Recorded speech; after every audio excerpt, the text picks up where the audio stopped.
Les meilleures cascades de Tom Cruise. Rien n'est impossible pour le célèbre acteur. Reprenons depuis le début.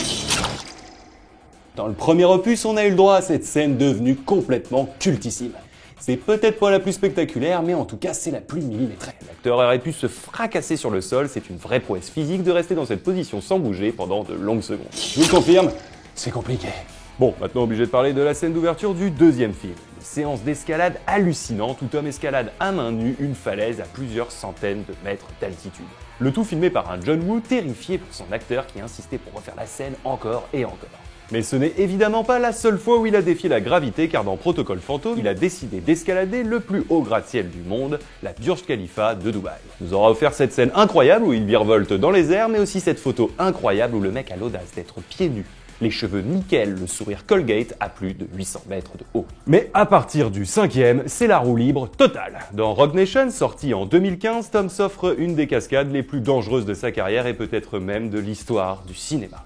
Il s'est tout simplement accroché à la carlingue d'un Airbus A400 en plein décollage. Mais le ouf! Ouais, on pourrait se dire, bon, une prise et c'est bon. Mais non! Il l'a fait 8 fois! 8 fois! Perso, j'enchaîne 3 Space Mountain à la suite, je suis pas bien. Lui, 8 décollages et il est rayonnant. Bon, il aurait pu s'arrêter là pour le 5, je pense. Mais c'est mal connaître Monsieur Cruise. Après avoir suivi des cours intensifs d'apnée, il est resté près de 6 minutes sous l'eau pour une scène stressante à souhait. Dans Fallout, le 6ème, Tom s'est invité dans notre belle capitale. Oh, on a vu la Tour Eiffel, l'Arc de Triomphe, l'Opéra Garnier, mais le vrai monument, c'était lui. Après une course-poursuite effrénée en moto dans les rues de Paname, l'acteur pilote un hélicoptère et fait des vrilles entre deux flancs de montagne. A noter qu'il a appris à piloter un hélicoptère pour les besoins du film. Lors d'une scène de sprint sur les toits de Londres, il s'est même cassé le pied. Regardez cette séquence, âme sensible, s'abstenir.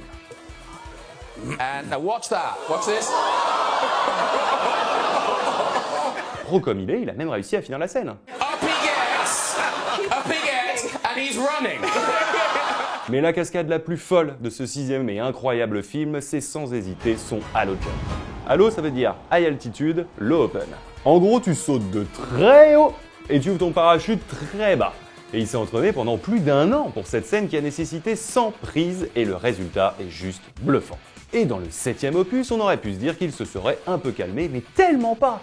Depuis quelques semaines, beaucoup de vidéos making-of circulent sur internet. On l'a vu conduire une voiture dans les rues de Rome. Donc pour l'instant, rien de méchant.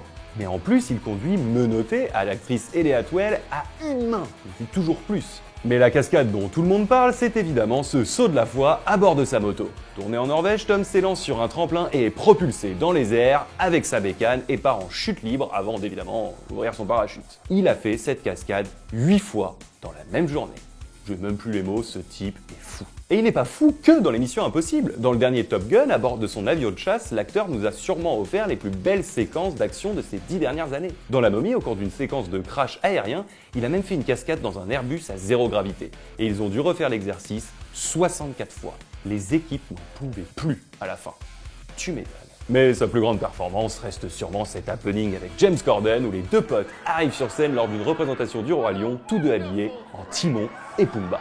Juste hilarant. Hakuna Matata. Ain't no passing craze. It means no worries for the rest of your days. It's our